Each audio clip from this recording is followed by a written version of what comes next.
Today's episode is sponsored by Barrage Coffee. It's veteran owned and operated. I can't thank them enough for sponsoring the show. Today we got guest on. He's a captain in the United States Army in the infantry. His name's Jeff Morris. Jeff, I'm honored to have you on. You're a husband, a father of three, and I can't thank you enough for coming on, man.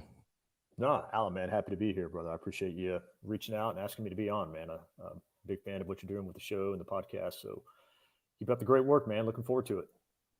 Absolutely. And we've had some technical difficulties trying to get my schedule with yours, and I'm glad it's worked out, man. I'm really honored, truly, to have you on, man.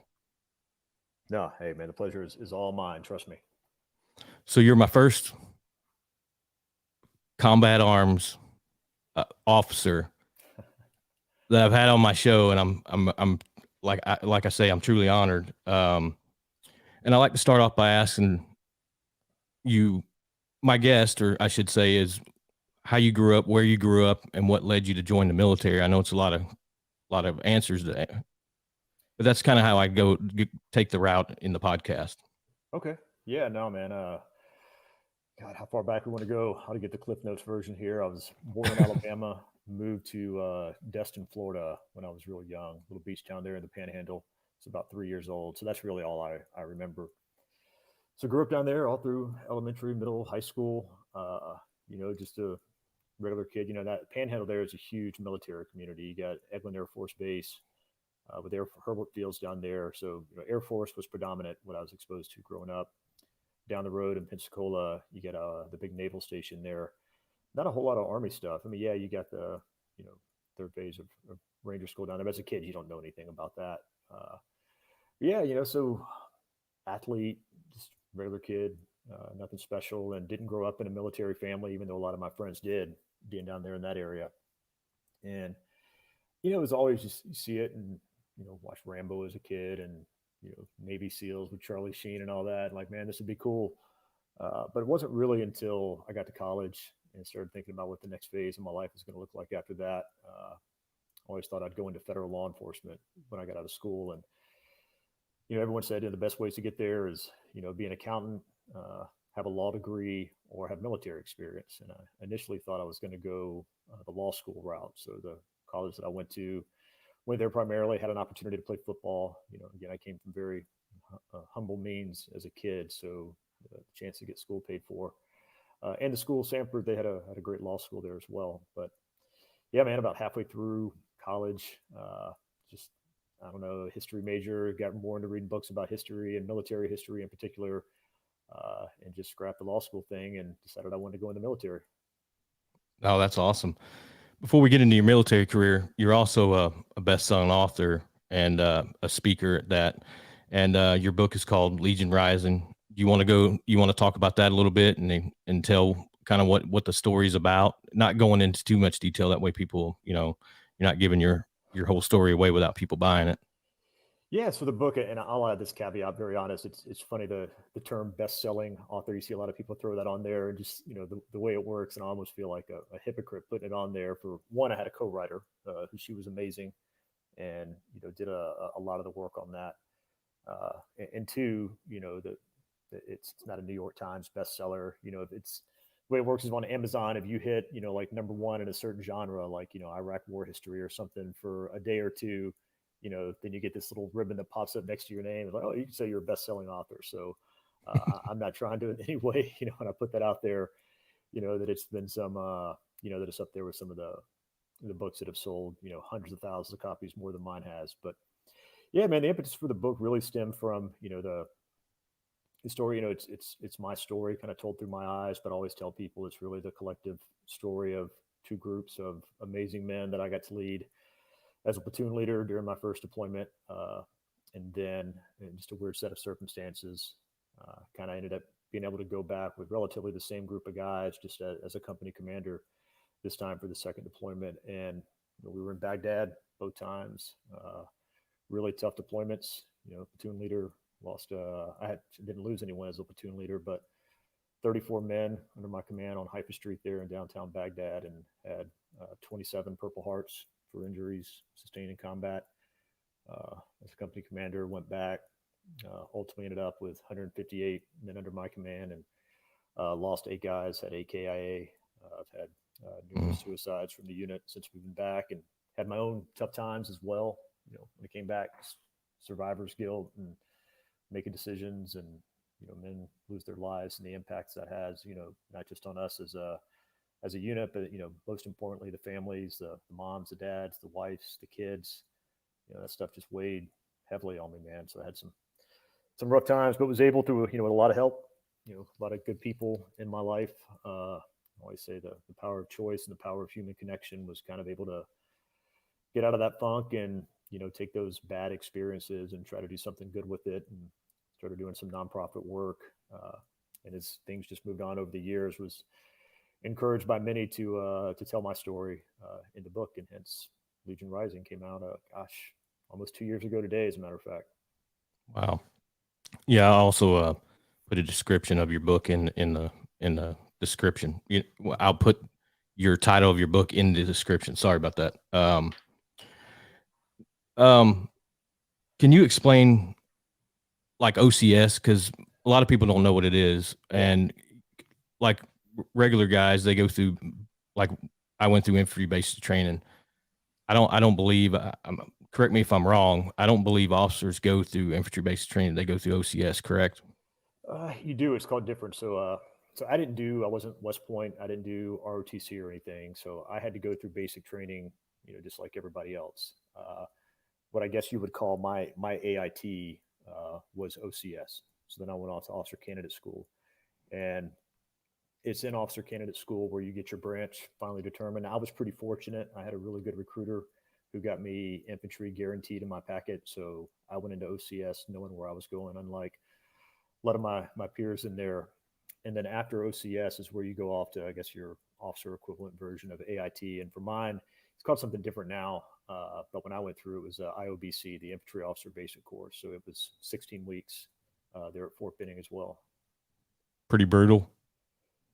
Not really. It was actually kind of fun. OCS, I tell people all the time, OCS was the dumbest 14 weeks of my life, man. I mean, it's just, how do you take a school and all right, in 14 weeks, we're going to develop these leaders in it. And so it's all this dumb crap. You got to memorize all these quotes and slogans, and they make you walk around with these cards, and you get part points. If you get so many, you lose privileges. I was just making you dumb stuff. And they take you out in the field, and it is a mix. So, I mean, you got guys like me, off the street. You got green to gold, coming a lot of prior service in there as well. Some of them squared the F away. Some of them, you're like, oh my God, this man or woman has no business leading our soldiers in combat one day or in any capacity. But there were some great ones in there. And I was real fortunate. My roommate was a prior service Ranger Battalion guy. And the guys that, we shared a shitter with, we always laughed. One was a prior service E7 SF guy. And the other was, he was one of those just studs, man. He was, he made 8 in 8 years type deal. And so that was kind of my immediate circle that I spent the most of my time with. And while OCS itself was ridiculously stupid, and the stress test they put you in, and having an opportunity to be surrounded by 3 guys like that who had the experience they did, that just a constant reminder of, Jeff, don't pay any attention to this stupid shit they got us doing here. This is what it's going to be like when you get out in front of your men. So I learned more from those 3 than I did from the 14 weeks of the course that I went through. Now, did you go through any schools, airborne school, ranger school, while you were attending all that? Yeah. So finished OCS, had a little bit of a break before my IOBC class started. So went to airborne school then, got done with IOBC. About a month and a half later, went to ranger school. I'm always very open about it. You got a story or you got a tab. I got a story. Week 1, RAP week, land navigation, in the middle of the night, just stepped on a branch or log or something wrong, tore my knee up pretty good, ended up, failing land nav, and tried to suck it up and make it through, and just couldn't do it. And so went back out for the land nav retest and just couldn't finish the course. So I was a drop from ranger school for failing land navigation, and insert your officer joke here. I always tell everybody, but it's, the plan was go back. I ended up having surgery a couple of months later.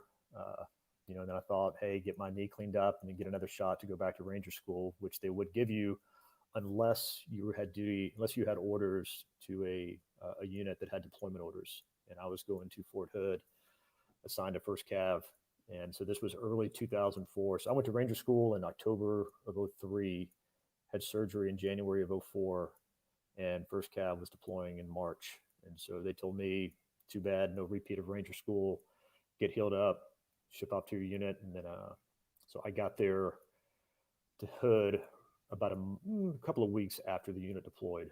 And so I had to in process do all that. And so I actually met the unit about a month and a half after they got there in Baghdad. Oh, wow. So you didn't have much time to recover before you were going. Yeah, it was, yeah, man, it was get healed up, get blessed off by the docs. They wouldn't release me from the IOBC, command, I guess you can call it, until I got the blessing. And it wasn't a major surgery, it was nothing. They went in, cleared it, my meniscus. So I was able to bounce back in a couple of months from that. So yeah, man, it was a whirlwind couple of years. But yeah, man, that always eats at me. I thought at some point I'd get a chance to go back and get Ranger School to give it another shot. Just life in the Army had other plans for me, so never got to go back. No, that's it. Them times in the war, man, and everyone, I don't think there was many schools you could go to, or so many deployments going on. You know what I mean? Yeah, no doubt. So you were in Baghdad in 2004. Can you explain what that experience was like and kind of the mission set and what you guys were actually doing?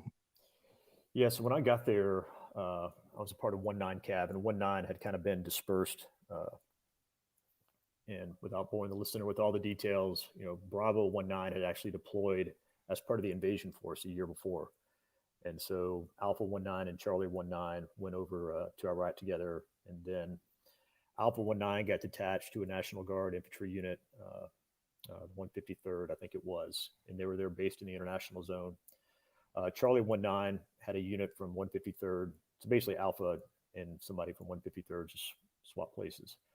So they were up just north of the international zone, Muthana Airfield, kind of just west of Haifa Street. And that was where they primarily, so when I got there, I was, in process support role, working in the S2 shop, shadowing platoon leaders, going out doing patrols on Haifa Street. That was really, in spring of 04 was really starting to heat up.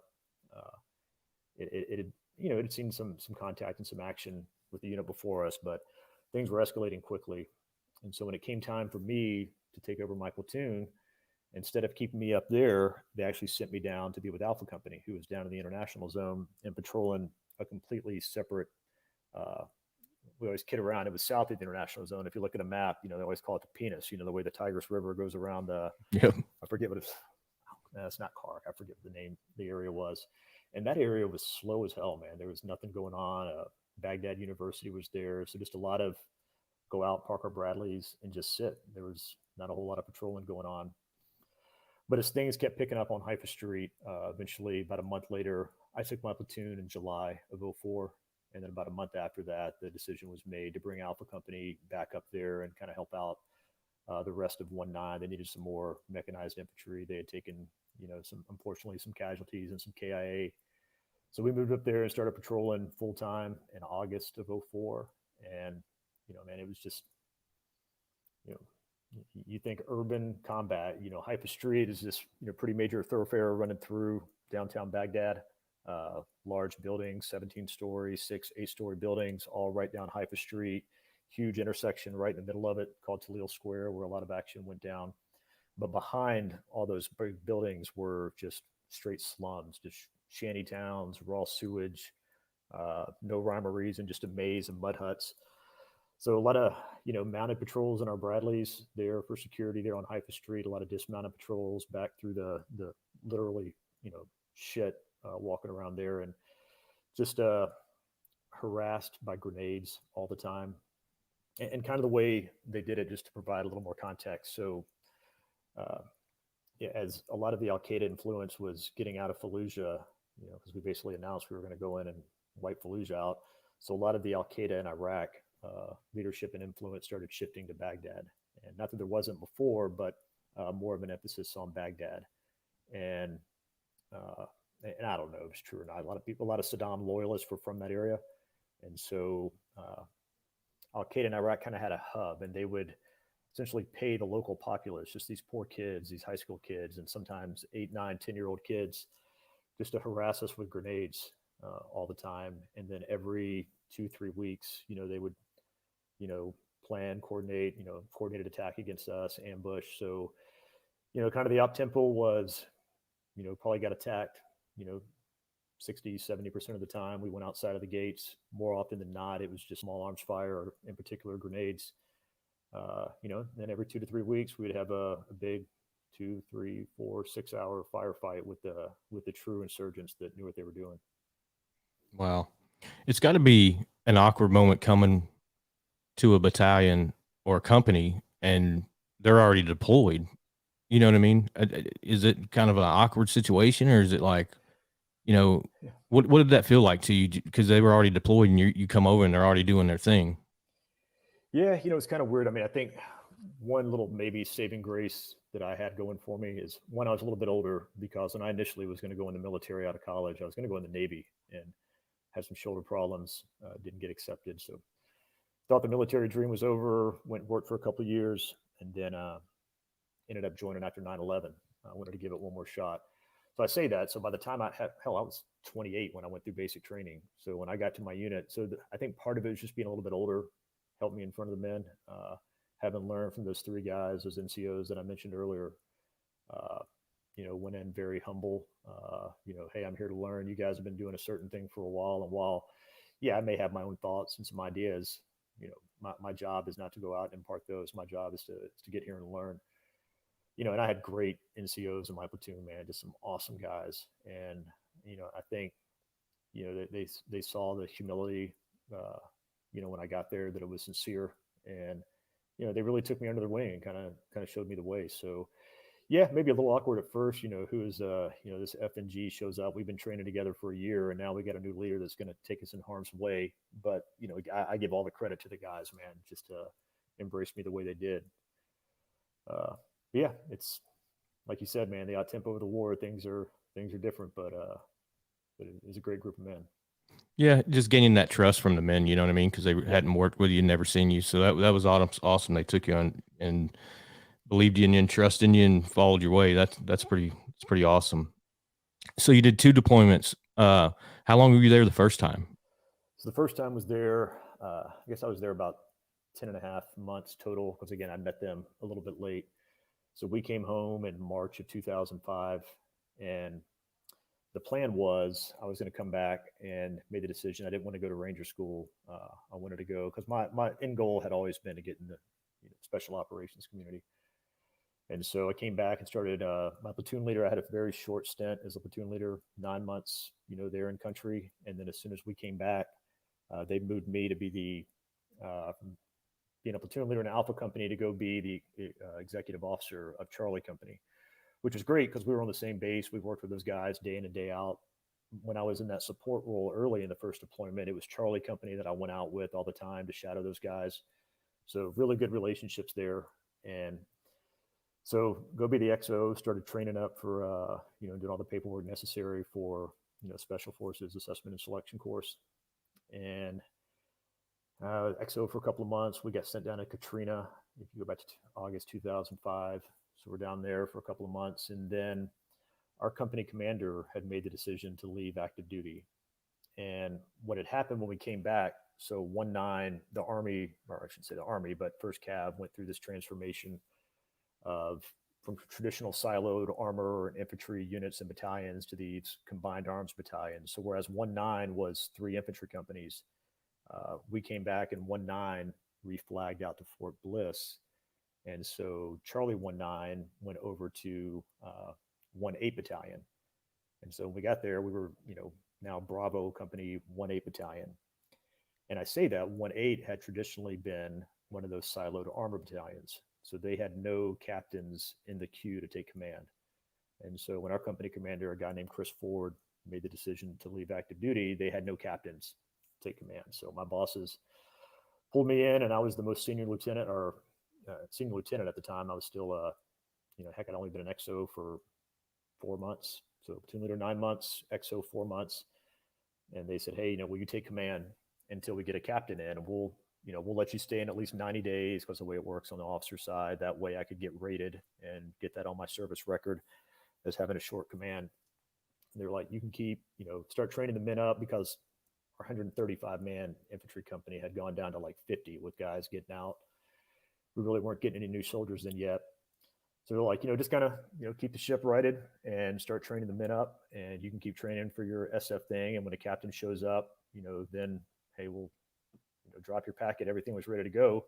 And, you're happy, we're happy, and, off everybody goes in the next step.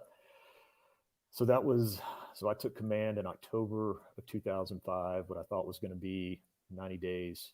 And then a captain showed up at the beginning of that year of 2006 and got called to the office again and thought this was the, hey, thanks for everything you did. Now get the hell out of here. We got someone who knows what they're doing showing up. Instead, they said, hey, look, man, we're really happy with the job you're doing. We're going to be deploying again, either late this summer or early fall. We got a pretty good idea of where we're going. And 1-8, and I don't want to discount the amount of, contact that they had their first deployment, but it wasn't anywhere near what we had. And we knew the area we were going to was going to be really bad. And my bosses said they liked the idea of having this. While our numbers may have dropped significantly, what remained was kind of the core group, the senior NCOs, the E6s, the E7s, myself, my first sergeant. Like, we got this core group of leaders who have been through a lot of shit together. So we kind of want to keep you guys together to sort of be the tip of the spear for us when we get to this new area. So they said, if you will drop your SF dreams for the next, 15 to 18 months until we get back, we will, which would have required a waiver the way you get to go in as an officer. They're like, we'll back you 100%, but we want you to stay in command and take the group back to Iraq. So obviously that was a no-brainer. And this is for the surge, correct? Yeah, this is part of the surge. So, I mean, they hadn't announced it yet. I went through all the train up. Hell, I was in command almost a year before I got promoted to captain. And then we deployed right after that. And right when we deployed in October of 06, a little bit of time in Kuwait, as you know. And then it was right when we got in country to Baghdad is when they announced the surge. And so we knew getting there when we did, we were going to miss a Thanksgiving and a Christmas. And now, because 12 months going to 15 months, we were going to miss 2 Thanksgivings, 2 Christmases. And my ex-wife and I, we had our first child together 3 months before that. He was born in July. So, it's tough enough leaving this little 3-month-old for a year. Now it's going to be 15 months. So, yeah, man, sucked. Yeah.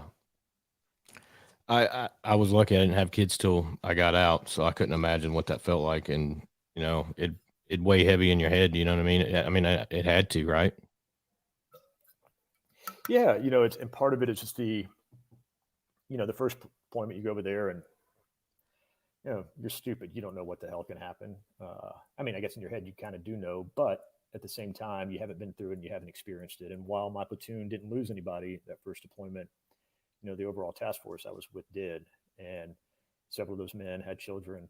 And so coming back and then going through that experience as a father this next time, I tell people all the time, they're like, man, what was the toughest thing you went through in the military? And I was just like walking away from the car after kissing that little 3-month-old boy bye. I mean, it just gutted me, like just a million thoughts go through your head of, first steps, first time throwing a ball, riding a bike, all this stuff that I may miss out on. It was, and I'm not alone in that regard. Thousands and thousands of other service members do that as well. But for me, man, yeah, it's tough. Yeah, I couldn't imagine it. I watched buddies go through it when we left on our deployment, and we left December of 04, came back in March of 06, and some of their kids were walking, almost talking. It was insane, and all they seen was pictures, so. Yeah. Yep. Same here, man. Very fortunate. I mean, not saying anything disrespectful. I'm fortunate I didn't have to go through that, and I don't know how I would have reacted to it. I probably would have collapsed because I love my kids, that they're my driving force in life, and I'm sure yours are too. Oh yeah. But I think it would have really messed with my head over there. So yeah, I couldn't deal with it. And so on your second deployment, that's when it all went to hell, and a lot of stuff. Yeah. Very bad deployment for you guys. if in anything you want to talk about, it's on you. I don't want to bring up any bad things. It's going to bring, No, you know, no, you're fine, man. It's you know, I tell people all the time, for the guy that wouldn't talk about things for 5 years when I first got back, now I'm the guy that won't shut up about it. But yeah, you know, so we went to Eastern Baghdad this time.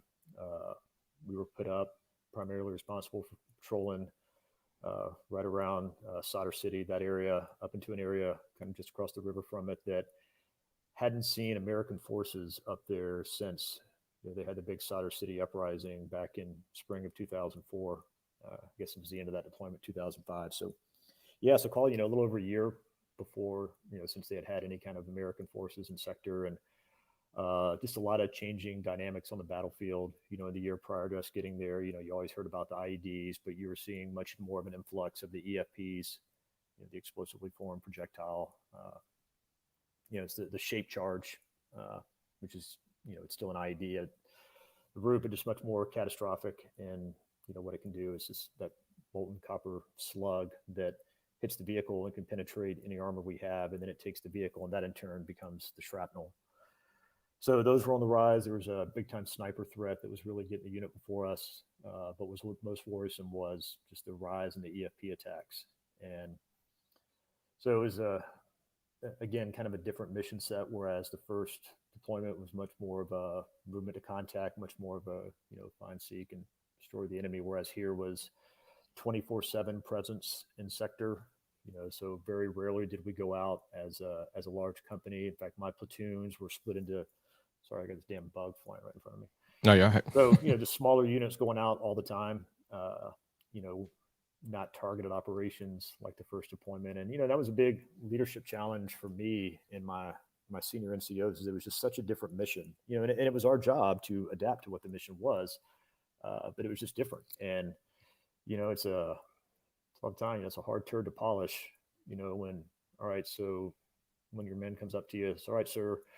So we're in the most heavily IED'd area in all of Baghdad, really all of Iraq right now, with the most EFPs in particular of any AO in all of Iraq right now. And you're telling me my job is to go out and drive around for 8 hours, and that's my mission. Mm. And you know, and truthfully, he was right. I mean, that I didn't have a good answer, uh, but yeah. So you know, we got there, and when we first got there, late '06, not a whole lot went down for my group, my men in particular. A couple of minor things here and there, but it was kind of early 2007 when the surge was really, you started seeing the different units come out, and they made the announcement as part of the surge we had to go live out amongst the people. So we left our big base and went and set up shop at this old Iraqi army unit compound, and it had been an American fob before, but again, no one had been there since 2005. And needless to say, you know, we got up there living out in sector, and we're kind of told by some of the locals of, you know, hey, all the stuff, all the bad stuff, they called it, you know, all the EFPs, you know, it comes from these guys that make it up there, and it comes through here. And they're not real happy with you guys living out here now. So yeah, man, they just started uh, left and right, man. IEDs, EFPs, mostly all the time. Kind of let up March 15th. You know, it was the day that was the toughest day. Lee Bradley hit by an EFP, disabled it. Everyone was fine. Got out, began recovery operations on it. And this was one of my platoons that was split in half. So there's a section of them. So it's two Bradleys, two Humvees, and the guys in the Humvees get out. Secondary device detonates. You know, we all know they do that. And you look for it, and this day, the enemy has a vote too, right?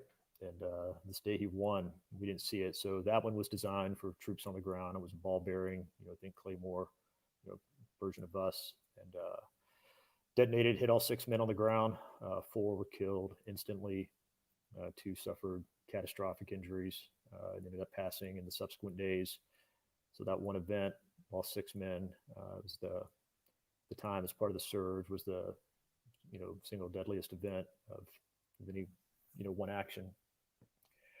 What kind of kept those 2 guys alive for a couple of days was this other kid. It was awesome. Jumped out of the Humvee and under fire, went and put tourniquets on him. One of them was an amputee. The other guy had a huge hole in his abdomen. Mm. But his actions temporarily kept them alive so that the families could at least talk to them one more time. And, so he was kind of while things didn't work out, and they passed, he was still kind of I say sort of you always look for some kind of inspiration. And, that was, what bravery looks like on the battlefield to do what that kid did. So it was really kind of a, rallying point for the unit. And unfortunately, about 2.5 weeks after all that went down, he was shot and killed by an enemy sniper. Oh my gosh. So that was 7 guys in less than 3 weeks, or right at 3 weeks. And then it was 2 months later, we lost the 8th guy when his vehicle was struck by an EFP and he was killed instantly. And, and during this time, I mean, that's weren't the only times we were attacked. I mean, it was constant, just didn't always have injuries. At one point, we kind of said it laughingly, and it's nothing to joke about, but in environments like that, you kind of try to find a way to make light of certain situations. But I had every Bradley. So we were getting blown up so bad. They assigned a tank platoon to me as well, an armor platoon. So I had, all my Bradleys, and then 15 Bradleys, and then I had 5 M1 tanks assigned to me as well. And so there was one point where every Bradley assigned to our unit had been destroyed by EFPs, and then 3 of the M1s had. And so my boss called me in the office, and he was trying to make a joke of it, and he was checking in on me. But it was like, it's like I could be wrong, but I think your unit has probably cost American taxpayers more than any other unit by losing every single vehicle that we got to replace. Again, it's nothing to brag about. We just trying to make something light of a huge thing. Exactly. No way discounting the impacts that had. But so yeah, I mean, there were times we were a mechanized infantry unit that was combat ineffective from a mechanized standpoint, had to do strictly dismounted patrols because we weren't damn sure we're going to go out in Humvees the way we were getting blown up. But yeah, man, it was a tough go of it. No, it's funny. It's not funny. Now, civilian people that's listening, riding around in an endangered area for 8 hours seems like 48 hours. It's a rough deal. I know we did a lot of patrols, and we were out. QRF, you're out, and it seems like the second you come back in the gate, you're back out again for another 5, 6, 7 hours, and it seems like it's never ending. And in that area you're in, it's like, when's the next one? I know that's in the back of your mind because we got hit with a lot of IEDs, nothing to that level, but there was a lot of them, and it's like, who's next? That's in the back of your. I know it was in the back of my mind, and it was like, and I was gunning off of one. Sometimes I drive, gun, and it's like, oh, here we go.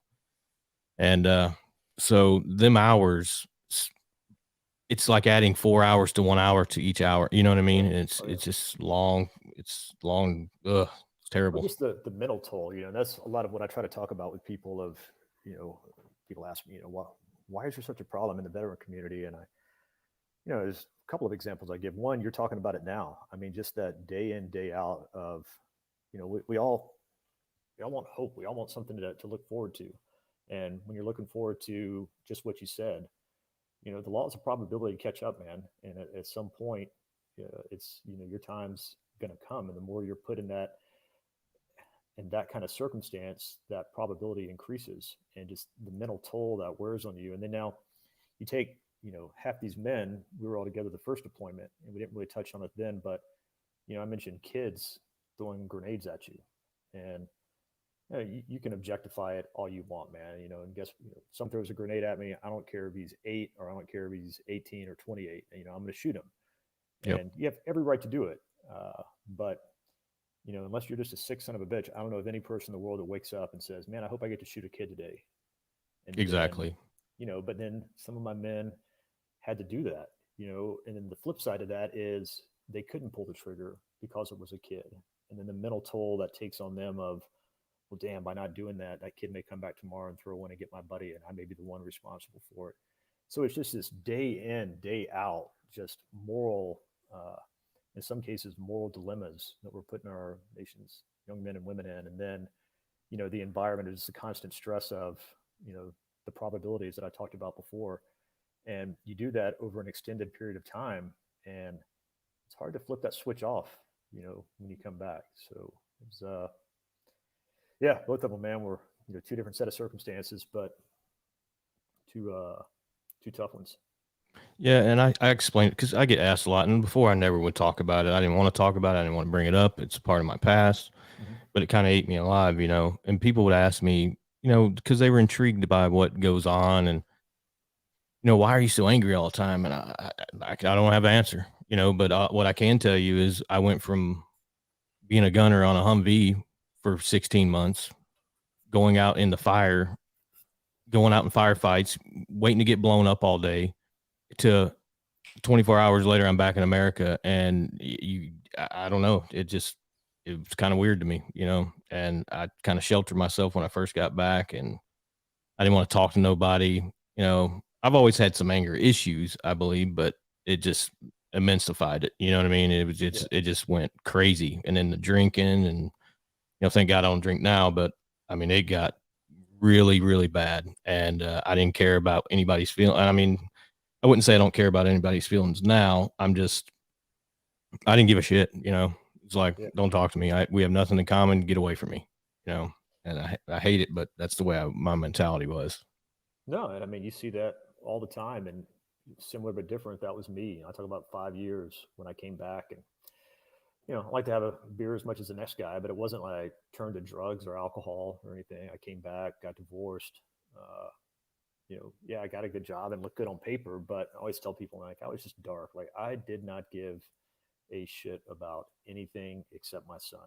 Like, nothing motivated me. I didn't look forward to the next thing in life. I mean, all I wanted was like just be a good dad, and that's what my life is all about. And I didn't aspire to better myself in any way. And it was angry, guilty, sad. I mean, just this whole myriad of emotions that I tell people all the time. Like, I was this happy-go-lucky guy who always stand up for those that can't stand up for themselves. And every now and then, you have a bad day, and that bad day was the exception. And kind of what happened is, the exception became the norm, and it doesn't happen overnight. It's just this transformation again through everything that I mentioned before over 2 deployments, and it took 5 years to snap out of that. It's 5 years of my life I'll never get back. And fortunately, didn't go off the deep end like a lot of our brothers and sisters have, but it's 5 wasted years that I can't go and get back. But all I can do is try to have dialogue and conversations like this with people like you, and with what you're doing, to try to hopefully, show others that you can come out of those funks, and you can, I say, take something bad and turn it into something good. And that's relative to whatever situation you're in.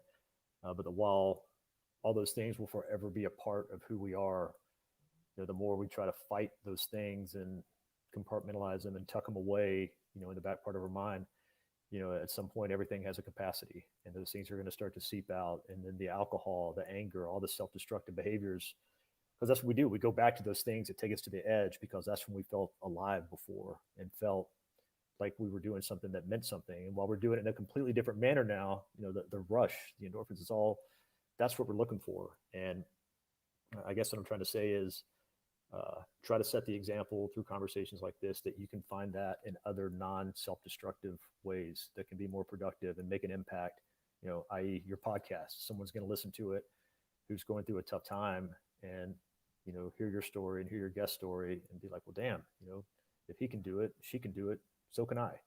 And I just think that's the greatest gift that we can give other people, is the ability to set the example for them.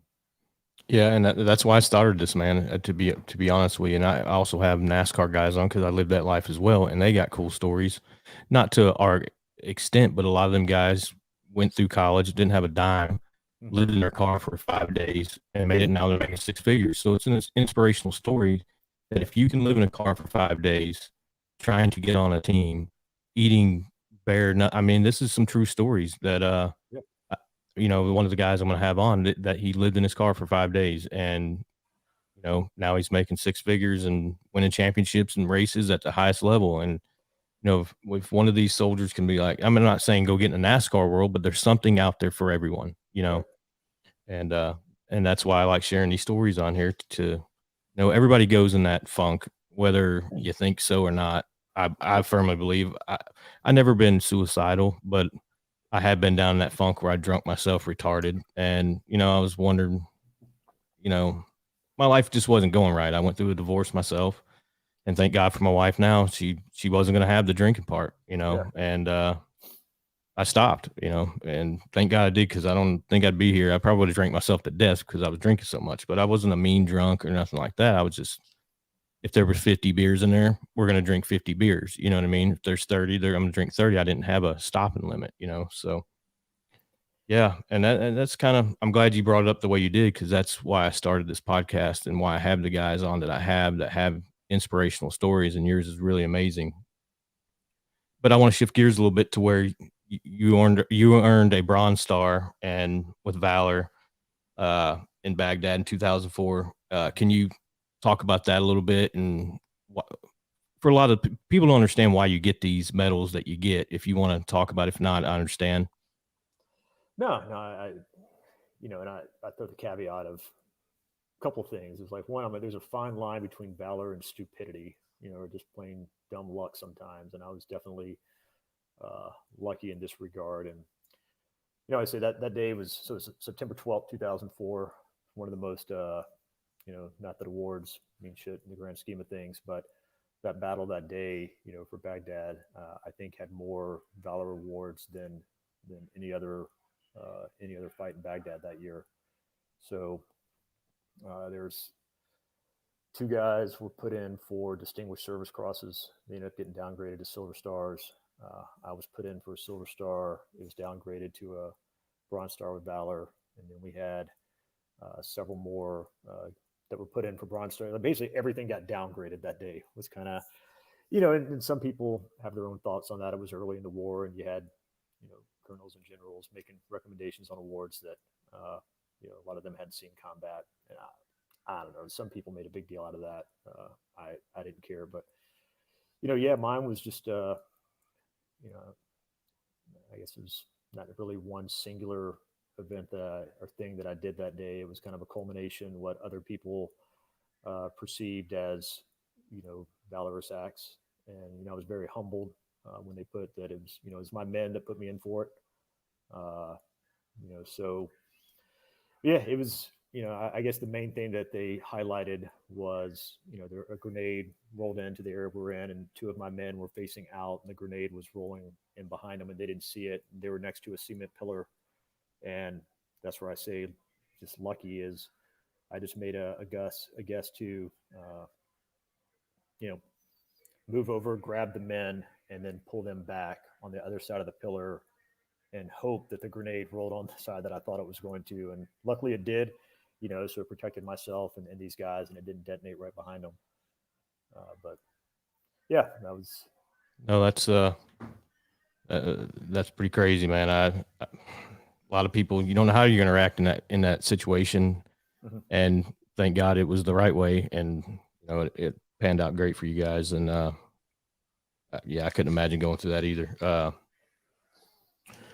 So a lot of my guests are ground pounders and not on the officer side. What is it actually like to be an officer leading, or being a captain of the whole company, leading a company of guys through combat, like the surge and stuff? It had to be, one of the most difficult things you ever had to do, because that time in what was it, 06, 07, when the surge kicked off, it was Yeah. a brutal time over there.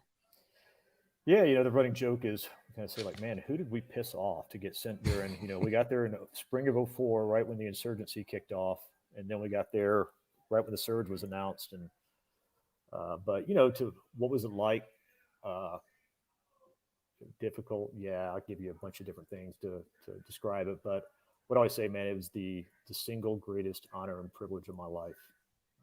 And I'm not saying that to try to just say it. I mean, like, to be entrusted, and not that I'm making all the decisions on my own, but ultimately the buck stops here in any organization, and I had bosses as well, but just the awesome responsibility to take our nation's finest and be able to lead them in harm's way is, I'm a husband now. Again, I'm a father, and I love my kids, and I'm privileged to be a dad and husband. But from a professional standpoint, I guess you want to call it career, I've been nothing I ever do in my civilian career now will ever match, and I'm fine with that. Uh, the incredible privilege I had to lead these men. Yeah, and I want to hit on something that you started a nonprofit organization called Legion 8. It's designed to honor the lives of the 8 men you lost under your command.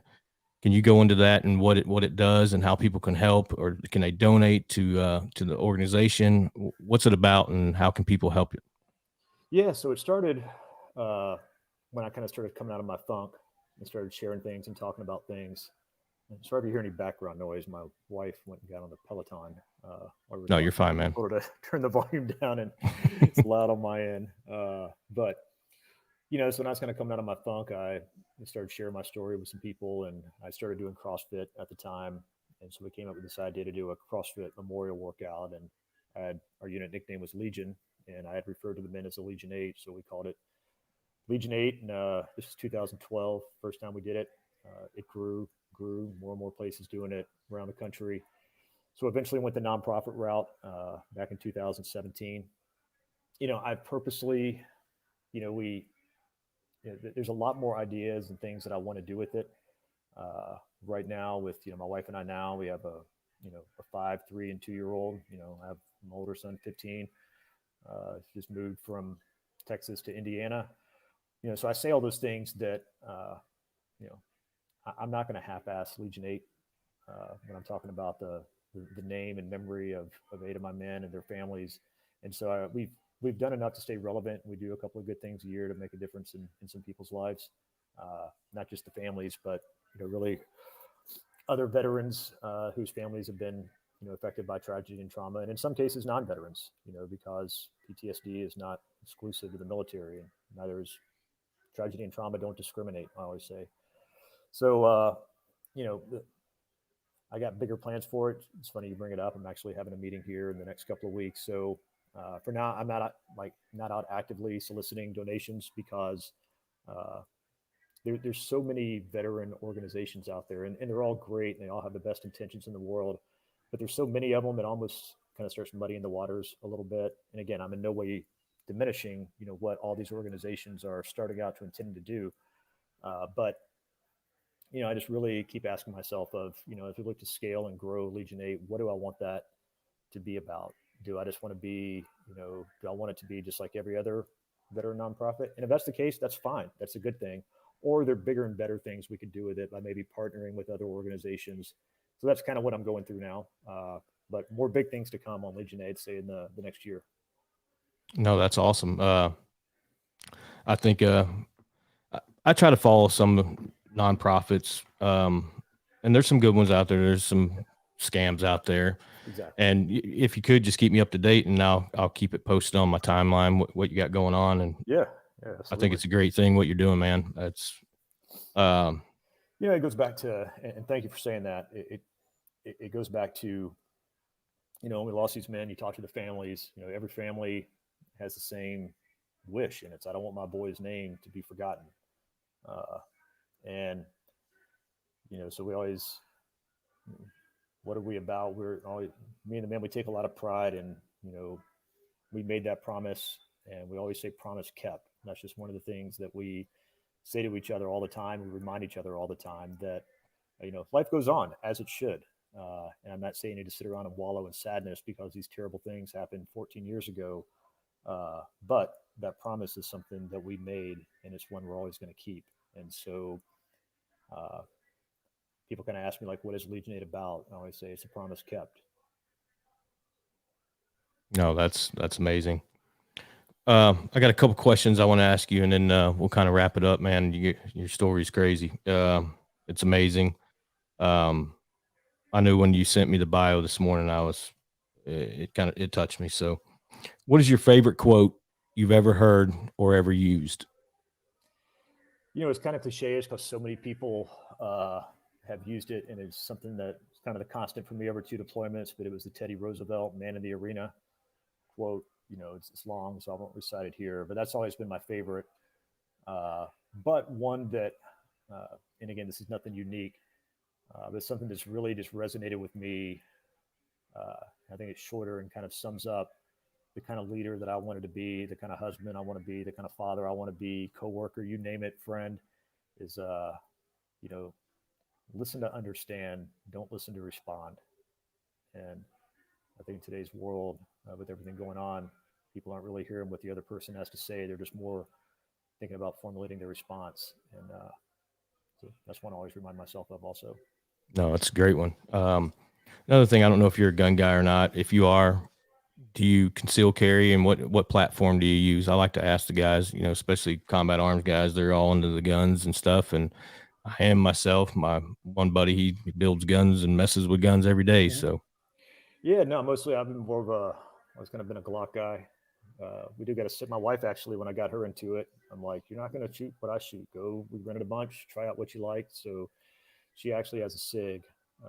She's got the P320, and so I got a 19 and a 43, and would prefer carrying the 19. But sometimes when it's hot, it's not always the easiest to conceal. So we'll go yeah, with the 43 then. But being up here in Indiana now in the cold ass winters, I'll have plenty of insulation. So it'll be the 19 mostly. yeah, Yeah.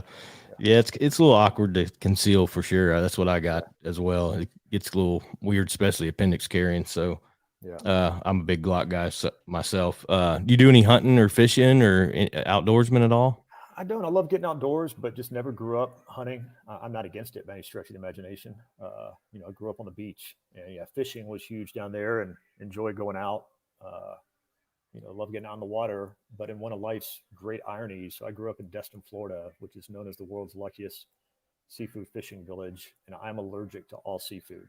Bud Puckers is out there. Oh yeah, yeah, yeah. I spent many a drunk nights at Fuddpuckers, but yeah, man. So again, I can go fishing, I can handle it. So again, I'm not.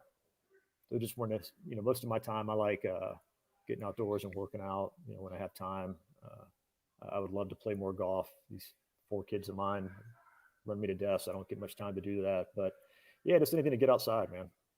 No, that's cool because I grew up in Alabama myself, played football there, and my What? parents used to take us to Ohatchee, Alabama. It's right Oh by yeah, Anniston. yeah, oh yeah. I Yeah. was born in Alexander City. Oh yeah. Yeah, Yeah. So my parents, we used to go to Destin, Fort Walton Beach area every year, and I cherished them days. It yeah. was good times back then. We used to ride the Sea Screamer. You remember that? Oh yeah, yeah. Yeah, it was a good time. I cherish them t- until I'm gone.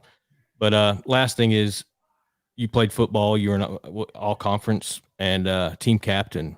Mhm. What's your favorite football team? Are you an Alabama or Auburn fan? So man, if you were born in my family, obviously I should say anyone born in my family, you're an Alabama fan. There's no ifs, ands, or buts about it. It is roll tide through and through. Yes, Now, sir. I will own it. We moved to Florida when I was young and rebellious teenager, and part of it just goes at the time, late '80s, Alabama wasn't quite as good as the last few years Hmm. have been like. So I kind of bucked the family trend and Oh man, picked Florida State as my go-to team. you just Uh, deflated me, man. no, hey, it's still, trust me, man. It is. I have as much Alabama gear in my house as I do Florida State, but I always say like, they didn't play each other at the time, so I'm like, man, I got Yeah. the best of both worlds. Uh, there's so many ties between the Bowden family and Birmingham and Alabama, Sanford, where I ended up playing football at. But yeah, so I did. I know it was funny. I never really knew. It was like 2000. What was it? 5, 6, 7. I can't remember when it was. The first time they'd played in years. Alabama, Hmm. Florida State, and I'm like, man, this is going to be gut check time. Like, who does my heart tell me I want to go with? And it kind of slightly went to Florida State side. So sorry, but trust me, there's Florida State's not much of a threat to Bama right now. No. No one is. We'll see this year. We lost a lot of seniors. Yeah. You got a favorite NFL team, and who are they and why? I've been more of a college guy than Yep. than pro. I always kind of followed more uh, players, I guess, and just good organizations. Now I say that I lived in Dallas for a long time, and I wanted to be a Cowboys fan, but they just made it impossible to be.